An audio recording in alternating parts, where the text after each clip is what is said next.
Was this the worst AI can do to the world of art and animation? Here's some actual signs that the most scary times might be behind us. After years of existential dread for artists and fear for our future, news from the tech and finance world suddenly give reason for hope. How did the narrative in the tech world suddenly go from this to this?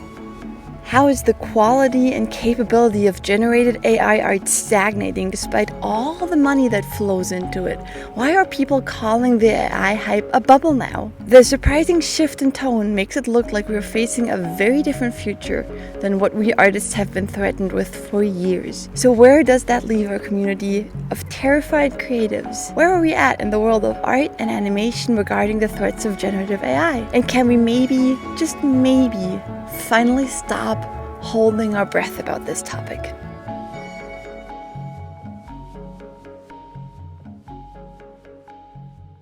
Hi, I'm Kim. I'm a freelance visual development artist in the world of animation.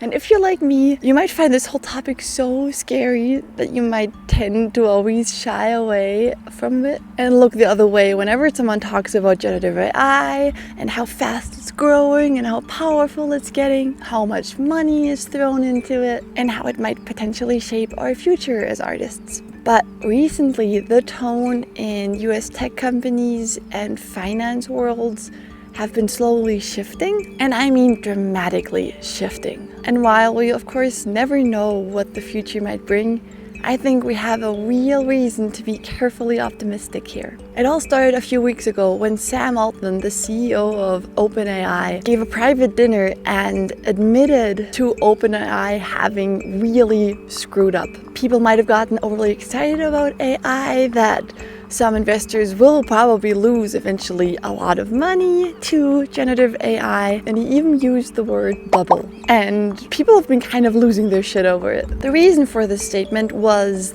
the release of ChatGPT 5 prior to that dinner. I didn't really follow it, but apparently it came out late already, and when it did come out, it was not the quantum leap that everyone was expecting. That has been announced and promised by OpenAI, and within hours of release it kind of became a topic of ridiculement and disappointment all across the internet. People calling it overdue, overhyped, and underwhelming. And it's not just ChatGPT and language learning models that are facing this problem. All throughout the tech world, AI has been stalling. That's not what big tech companies have told us what would happen. They thought that AI would just keep getting better and better with every release, and with time, training itself, getting smarter than humans, replacing entire sectors of jobs, becoming more and more impressive at an exponential rate the more art and data it consumes. They call this the scaling law. That hasn't really been the user experience. Voices have been growing loud that the scaling law isn't a law at all, and that AI really kind of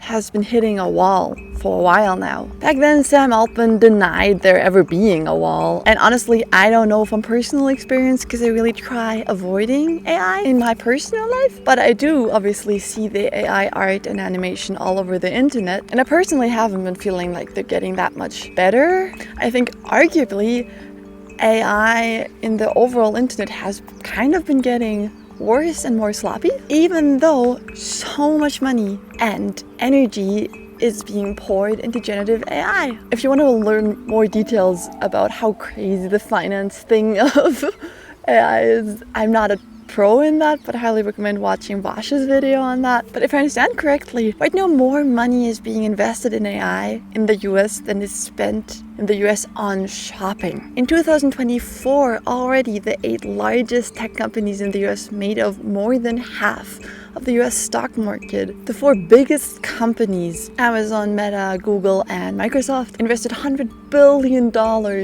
on AI alone in the last 3 months. That apparently is the reason why the US economy keeps growing despite the crazy political times and Trump's tariffs. It is insane how much money is thrown at this thing. Still, according to an MIT study, 95% of IT companies investing in generative AI are seeing no return. And now on top of that, Sam Altman gave this statement I mentioned that caused all the investors kind of to worry, or at least a big chunk of them. Now, I know nothing about the stock market, and frankly, the whole concept kind of freaks me out. That's why I became an artist, maybe. But I'm seeing a lot of people all across the internet compare what's happening in AI right now to the dot-com bubble in 2022. It was a huge hype.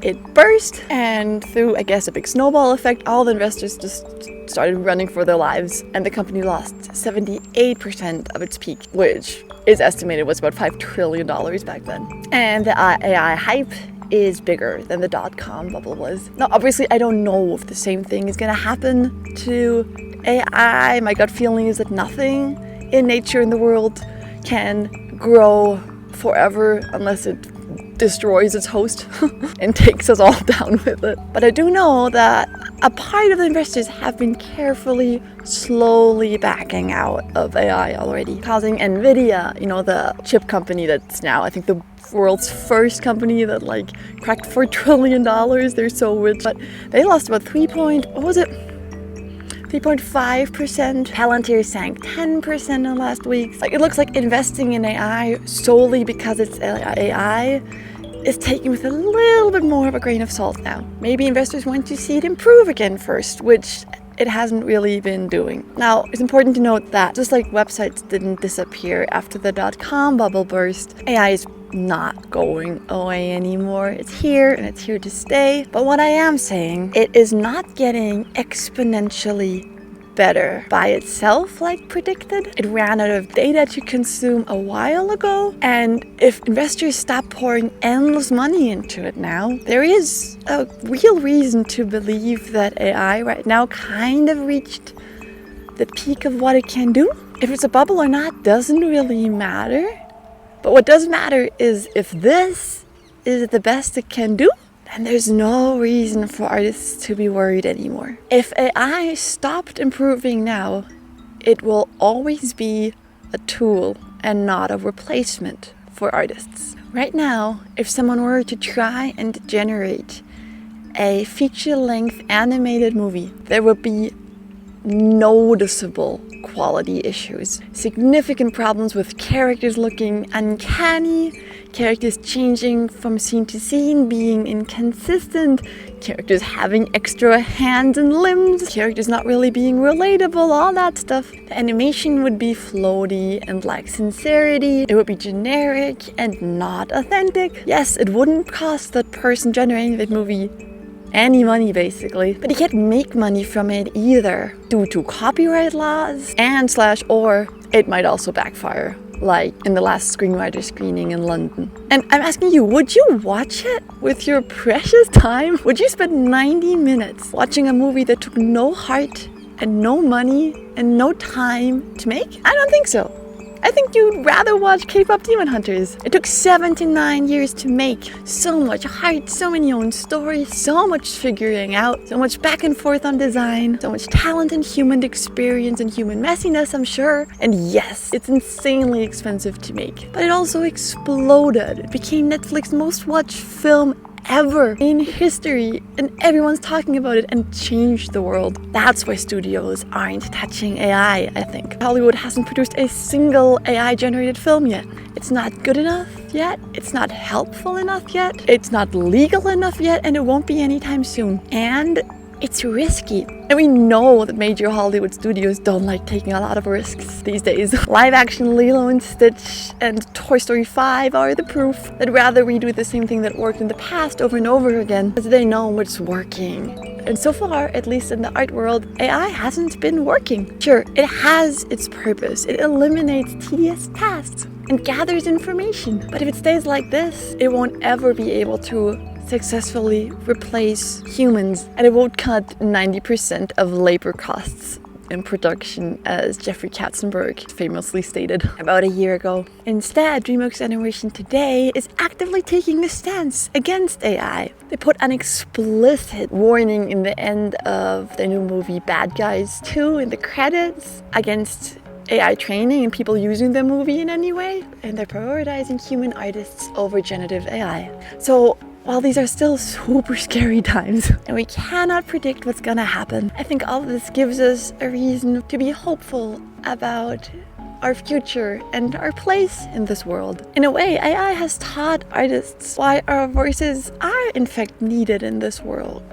That human hearts and stories are valuable and maybe, just maybe, not as replaceable as tech companies would like the world to believe. And this turmoil also helped me believe that these tech companies, they aren't evil. There was a time when I was so scared about all of this, where I really did believe that, but they don't want to deliberately harm artists. They're just human and they just want to do what brings them the most money. And if that big investment hype someday maybe dies down, which is likely, maybe what's left is just another tool for humans to use. And a world full of artists that grew to become a little bit more confident and resilient because of all of this. I truly, because of AI, now believe that every human telling their own authentic story and putting their own heartfelt art into the world matters and makes a difference in this world. So don't stop making that lovely art that you do. Don't give up on this world or your future yet, because the world really, really needs your voice. Thank you so much for watching.